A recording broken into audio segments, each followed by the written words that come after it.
Good morning friends, my self नागिन तिवारी स्वागत करता हूं आपका अपने और आपके परिवार टाइम स्टार क्लासेस पर। सो फ्रेंड्स, आशा करता हूं आप लोग सब लोग अच्छे होंगे, स्वस्थ होंगे, मस्त होंगे। सो फ्रेंड्स, थोड़ा सा कुछ प्रॉब्लम की वजह से काफ़ी दिन से हमारी क्लास नहीं आ रही थी।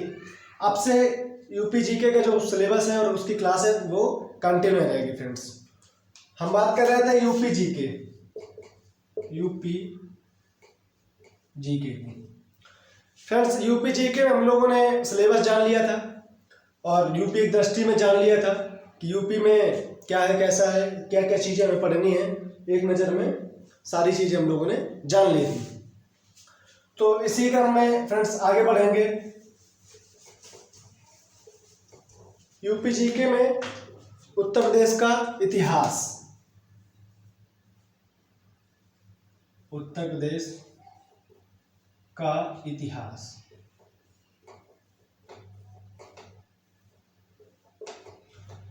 जाने फ्रेंड्स यूपी का इतिहास क्या था। सो फ्रेंड्स, इससे क्वेश्चन से रिलेटेड देखेंगे कि यूपी के इतिहास से यूपी के जो हिस्ट्री है उससे कितने क्वेश्चन बनते हैं। जो हमारे प्रमुख क्वेश्चन है, इंपॉर्टेंट क्वेश्चन है, वो जानेंगे कितने क्वेश्चन बनते हैं। तो पहला क्वेश्चन है, प्राचीन काल में गंगा के मैदान पर स्थित उत्तर प्रदेश का क्षेत्र क्या कहलाता है। क्या फ्रेंड्स, प्राचीन काल में गंगा के मैदान पर स्थित उत्तर प्रदेश का क्षेत्र, प्राचीन काल में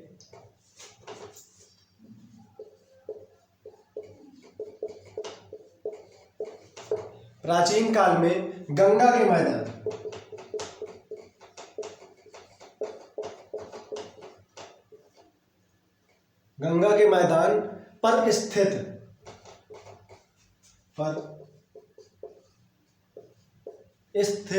उत्तर प्रदेश का क्षेत्र,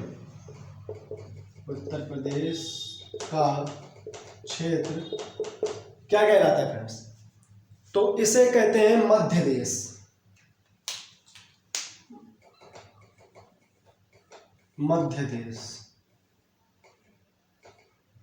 फ्रेंड्स, जो प्राचीन काल में गंगा के मैदान, जैसे ये गंगा जी बह रही हैं, अब ये इसके आसपास के एरिया, जो एरिया होता है वो कहलाता था मध्य देश। और इसका जो है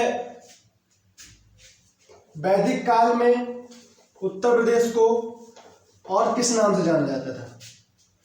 वैदिक काल में यूपी को किस नाम से जाना जाता था। वैदिक काल में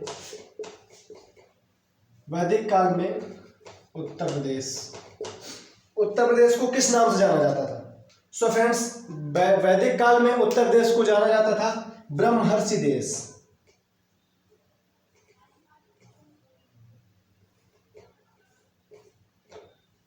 ठीक है, फिर से लिखेंगे।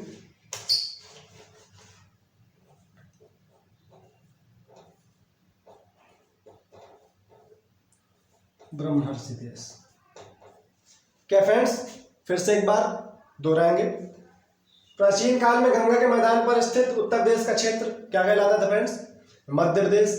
और जो वैदिक काल में उत्तर प्रदेश को किस नाम से जानते थे हम, ब्रह्मर्षि देश। ये फ्रेंड्स इंपॉर्टेंट क्वेश्चन है, ये एग्जाम में आया हुआ है कि वैदिक काल में उत्तर प्रदेश को किस नाम से जानते थे।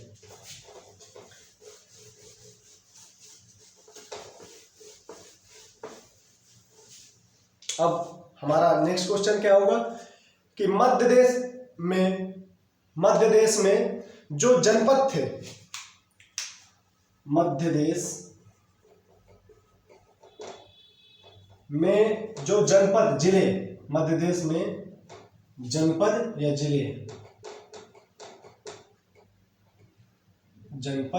या जिले,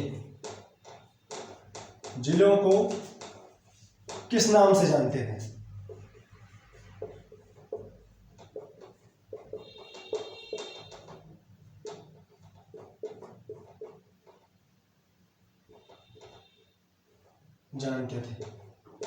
सो फ्रेंड, जानेंगे कि मध्य देश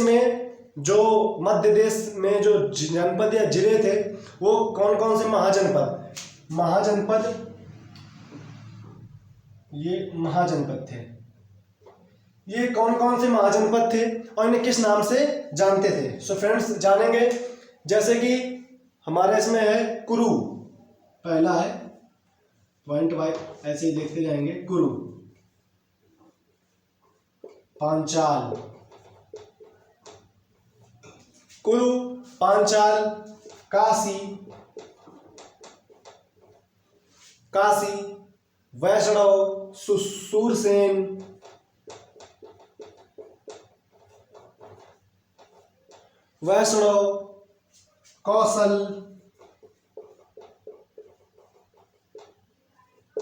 कौशल, सूरसेन,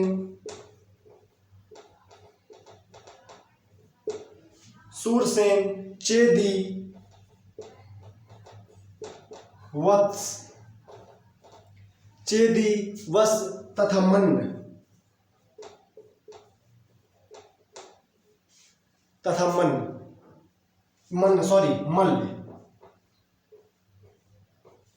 ये फ्रेंड्स हमारे जो मध्य देश के महाजनपद या जिलों को इस नाम से जानते थे फ्रेंड्स। जैसे कि कुरु, पांचाल, काशी, वैष्णव, कौशल, सूरसेन, चेदी, वत्स और तथा मल्ल, ये हमारे थे मध्य देश के महाजनपद। प्राचीन काल को हम 3 भाग में बांटते हैं।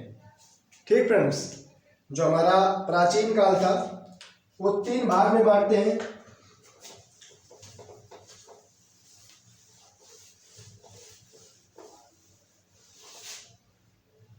प्राचीन काल को हम 3 भाग बांटते हैं।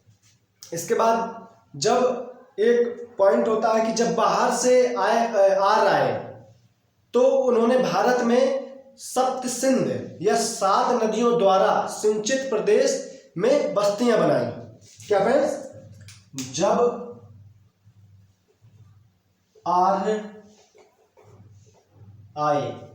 जब आर्य हमारे यूपी में आए या हमारे देश में आए, जब बाहर से आर्य आए तो उन्होंने क्या किया कि भारत में सप्त सिंधु या 7 नदियों द्वारा सिंचित प्रदेश में बस्तियां बसाई। उन्होंने वो आए और जो सप्त सिंधु, इसी को हम कहते हैं सप्त नदियों, ठीक है, द्वारा सिंचित प्रदेश में उन्होंने बस्तियां बसाई। तो क्वेश्चन आ जाता है कि आर्यों ने अपनी बस्तियां कहां पर बसाई? तो इसका आंसर हम देंगे फ्रेंड्स, सप्त सिंधु या 7 नदियों द्वारा सिंचित प्रदेशों में। ठीक फ्रेंड्स, इसके बाद इसके आगे होता है, उसके बाद जो है हमारे जो कुल घराने थे, कुछ प्रमुख घराने थे, प्रमुख कुल घराने से मतलब फ्रेंड्स जैसे वंश होते हैं, घराना होता है, तो कुछ प्रारंभ में जो है कुछ प्रमुख कुल घराने थे। जैसे कि पुरु, तुर्वस, यदु, पुरु,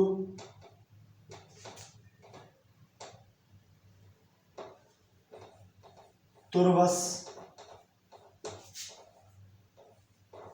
यदु, अनु और एक फ्रेंड्स होता है दुग्ध, अनु और एक फ्रेंड्स आता है दुग्ध। ये फ्रेंड्स अश्रु, अनु और अश्रु, यस हाँ, ये हमारे जो कुल प्रमुख, कुछ प्रारंभ में कुछ प्रमुख घराने थे। ये 5 जो प्रमुख घराने हैं इन्हें हम पंचजन कहते हैं। ये 5 जो घराने हैं, ये 5 घरानों को हम पंचजन, क्या फ्रेंड्स, पंचजन के नाम से जानते हैं।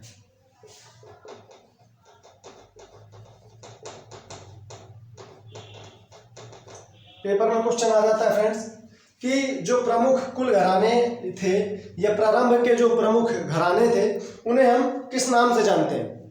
सो फ्रेंड्स ये 5 घराने पंचजन के नाम से जाने जाते हैं फ्रेंड्स। इसके बाद मगध में किसका राज्य रहा ये जान लेंगे।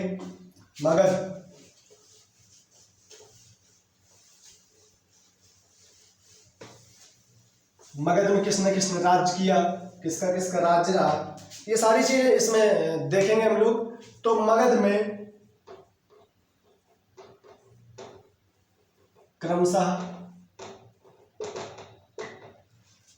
क्रमशः हर्यांक ये एक राजा थे,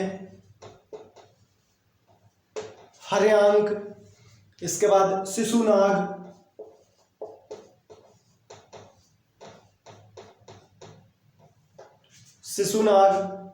और जो है एक राजा और थे, राजा छेदी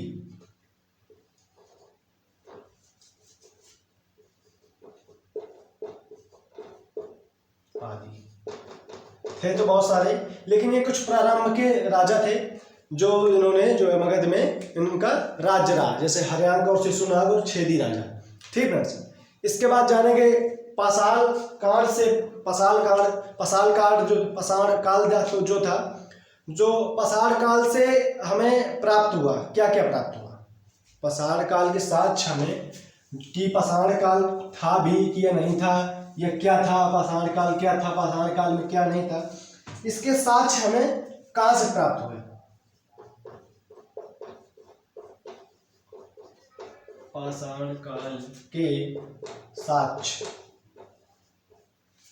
कहाँ पर प्राप्त हुए।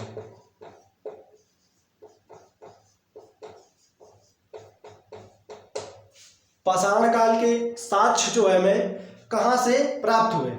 तो फ्रेंड्स ये हमें प्राप्त हुए थे बेलन घाटी।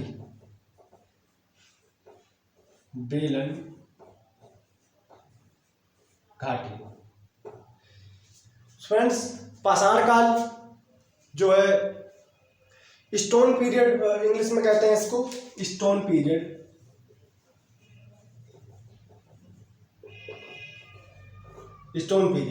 पाषाण काल के साक्ष्य हमें प्राप्त हुए थे फ्रेंड्स बेलन घाटी से।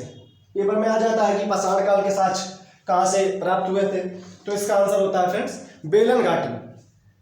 मुख्यतः एक क्वेश्चन बनता है, मुख्यतः किस जिलों में औजार और हथियार प्राप्त हुए। मुख्यतः किस जिलों में, मतलब सबसे ज्यादा, मुख्यतः किन जिलों में औजार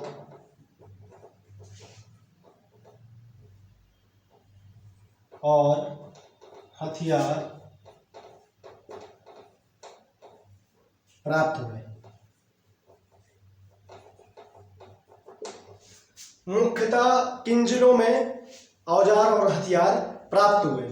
तो ये फ्रेंड्स इसका आंसर है प्रयागराज, संगम नगरी, प्रयागराज, मिर्जापुर,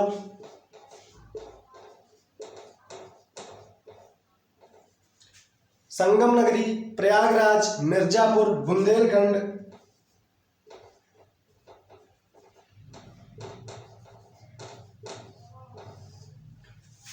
संगम नगरी, प्रयागराज, मिर्जापुर, बुंदेलखंड, ये फ्रेंड्स कुछ प्रमुख जिले थे जिनसे मुख्यतः औजार और हथियार प्राप्त हुए थे। ठीक फ्रेंड्स।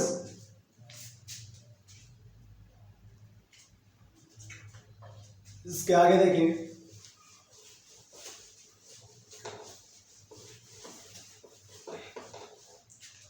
इसके बाद जैसे कि नौपाषाण कालीन, ये तो हो गए पाषाण काल। अब इसके बाद अगला हमारा नौपाषाण काल। तो नौपाषाण काल युद्ध का प्रथम साक्ष्य नहीं, नौपाषाण काल का युग मतलब जो दौर था, वो जो टाइम पीरियड था, उसका प्रथम साक्ष्य या प्रमाण कहां पर मिला, क्या था। नौपाषाण काल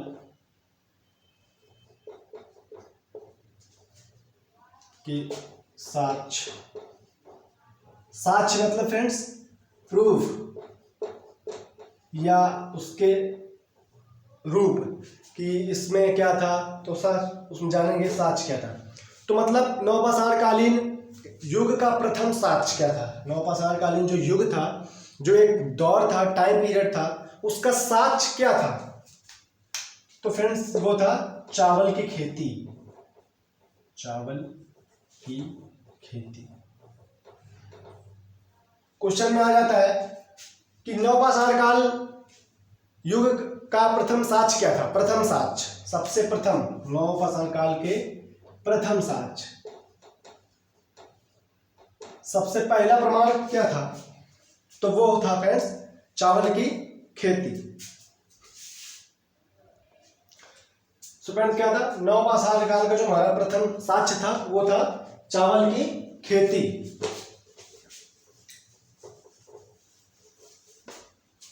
इसके बाद जानेंगे कि प्रयागराज के मेजा तहसील से क्या साक्ष्य प्राप्त हुआ है।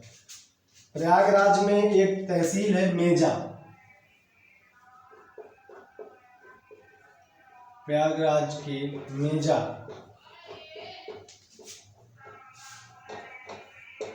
तहसील से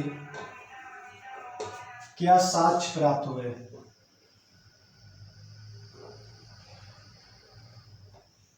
साक्ष्य या प्रमाण या सबूत प्राप्त हुए।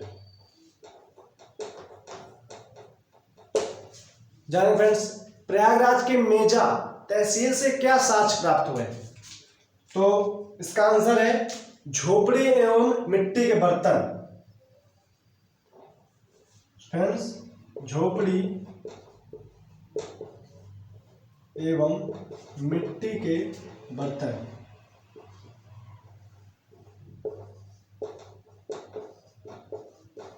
पेपर में प्रश्न आ जाता है प्रयागराज के मेजा तहसील से क्या साक्ष्य प्राप्त हुए थे या क्या प्रमाण प्राप्त हुए थे? तो वो फ्रेंड्स झोपड़ी एवं मिट्टी के बर्तन। आप फ्रेंड्स जानेंगे मध्यपाषाण काल में क्या क्या चीजें हुई, क्या नहीं हुई। तो फ्रेंड्स मध्यपाषाण काल में जो एक सराय जो एक नहर थे, सराय नहर, मध्यपाषाण काल में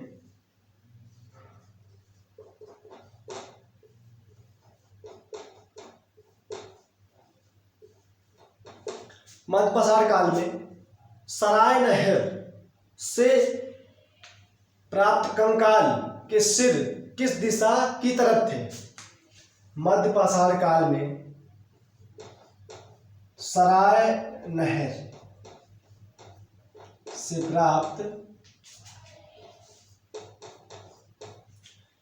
प्राप्त कंकाल के सिर किस दिशा में थे? कंकाल के सिर किस दिशा में थे? ये फ्रेंड्स क्वेश्चन आ जाता है।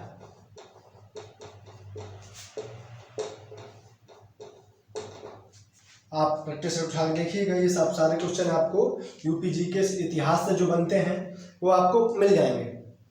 सो फ्रेंड्स मध्यपाषाण काल में सराय नहर से प्राप्त कंकाल के सिर किस दिशा में थे?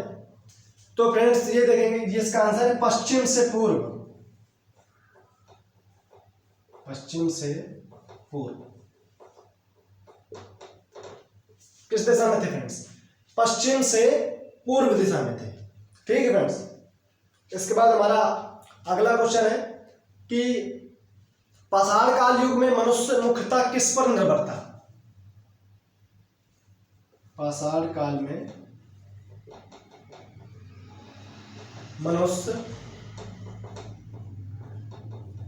मुख्यतः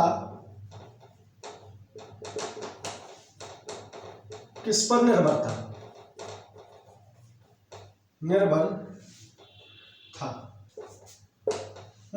पाषाण काल में मनुष्य मुख्यतः किस पर निर्भर था? सो फ्रेंड्स इसका आंसर है शिकार।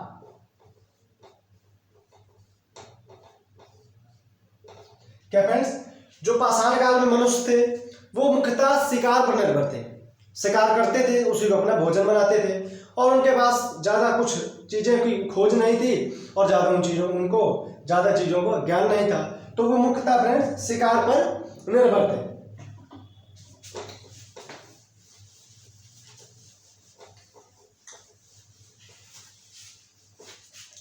इसके बाद अगला क्वेश्चन हमारा है कि पाषाण काल युग से किन किन चीजों की मुख्यतः जानकारी प्राप्त नहीं थी।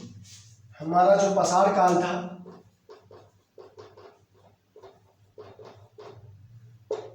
पाषाण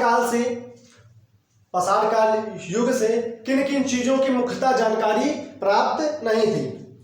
तो मुख्यतः जानकारी प्राप्त नहीं थी हमारी आग और कृषि की, आग एवं कृषि की।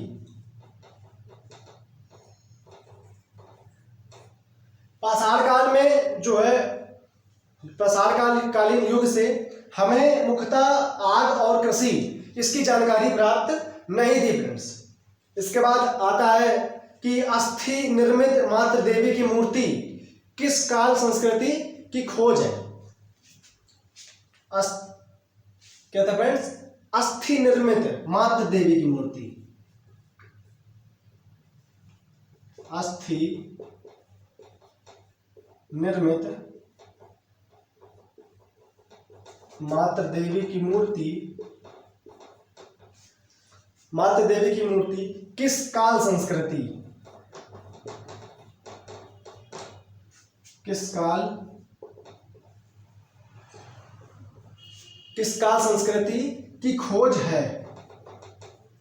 मतलब कि जो ये अस्थि निर्मित मातृ देवी थी, इनकी खोज किस काल में हुई थी। सो फ्रेंड्स इसका आंसर है पाषाण काल।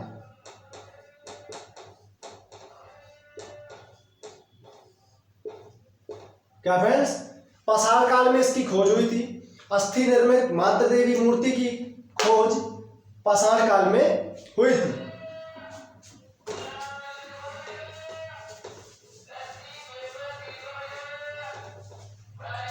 इसके बाद आगे देखते हैं क्वेश्चन। नेक्स्ट हमारा है कि आद्य इतिहास काल के अंतर्गत, आद्य ऐतिहासिक काल के अंतर्गत सिंधु सभ्यता का समय कब से कब तक रहा। क्या फ्रेंड्स? आद्य ऐतिहासिक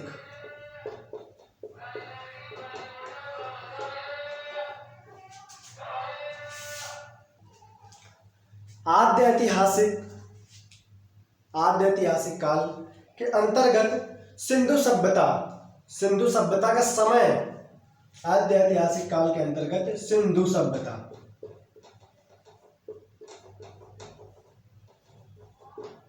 सभ्यता का टाइम पीरियड,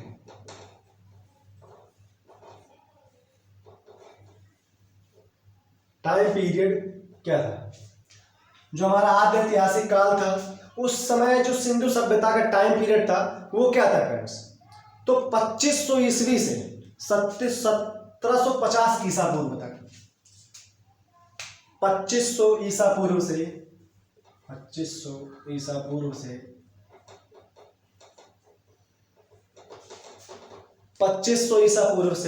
1750 ईसा पूर्व तक। क्या था फ्रेंड्स? 2500 ईसा पूर्व से 1750 ईसा पूर्व तक था। क्या फ्रेंड्स? सिंधु सभ्यता का समय काल या सिंधु सभ्यता का जो है समय काल कब से कब तक रहा।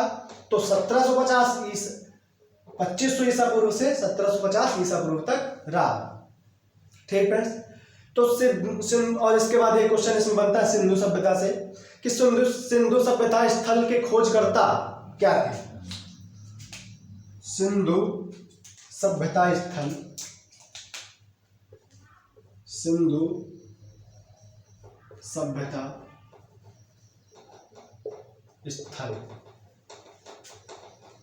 के खोजकर्ता, सिंधु सभ्यता स्थल के खोजकर्ता कौन थे फ्रेंड्स? तो हम इनको ये थे यज्ञदत्त शर्मा।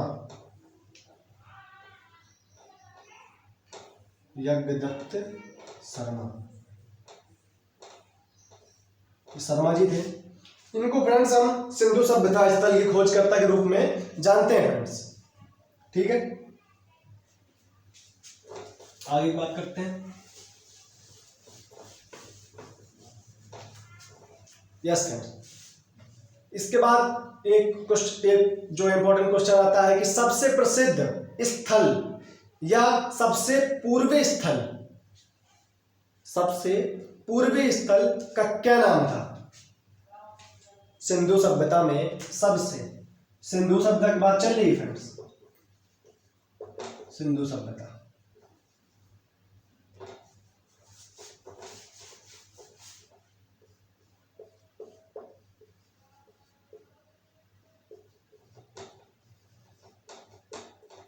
सिंधु सभ्यता में सबसे प्रसिद्ध, एक तरीके से कह देंगे सबसे प्रसिद्ध स्थल या सबसे पूर्वी स्थल, सबसे प्रसिद्ध स्थल या सबसे पूर्वी स्थल का क्या नाम था या हम उसे किस नाम से जानते हैं? सो फ्रेंड्स, सिंधु सभ्यता में सबसे प्रसिद्ध स्थल या सबसे पूर्वी स्थल को हम आलमगीर के नाम से जानते हैं। आलमगीर। क्या फ्रेंड्स, क्या नाम जानते थे? एक बार फिर से देखेंगे। सिंधु सभ्यता में सबसे प्रसिद्ध स्थल या सबसे पूर्वी स्थल को हम आलमगीर के नाम से जानते थे फ्रेंड्स। ठीक फ्रेंड्स, अब इसके बाद नेक्स्ट क्वेश्चन है कि मानव ने लोहे की खोज कब की? मानव ने या मनुष्य ने लोहे की खोज कब की?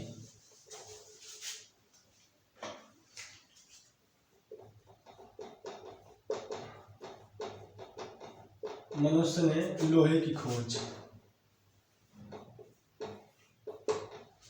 मनुष्य ने या मानव ने लोहे की खोज कब की? तो ये फ्रेंड्स है इसका आंसर 1000 ईसा पूर्व। 1000 ईसा पूर्व। ठीक है फ्रेंड्स, अब बात करेंगे कि मानव ने लोहे का सबसे पहले उपयोग कब किया? खोज तो कर की है 1000 ईसा पूर्व में। अब उपयोग की बात करेंगे तो उपयोग कब किया? मानव ने सर्वप्रथम सबसे पहले खोज कब करी? 1000 ईसा पूर्व में। अब उपयोग कब किया इसका? 600 ईसा पूर्व। ईसा फ्रेंड्स, ये सन आपको याद रखने पड़ेंगे क्योंकि ये अक्सर एग्जाम में पूछे जाते हैं फ्रेंड्स। ठीक है, 600 ईसा पूर्व में इसका सबसे पहले मानव द्वारा उपयोग किया गया था। और लोहे के जो साक्ष्य थे हमारे उत्तर प्रदेश के किस जिले में मिले थे? जो लोहे के साक्ष्य थे इस काल में जो है हमारा जो पाषाण काल था, उसके बाद में जब लोहे के साक्ष्य उत्तर प्रदेश के किस जिले से मिले? तो लोहे के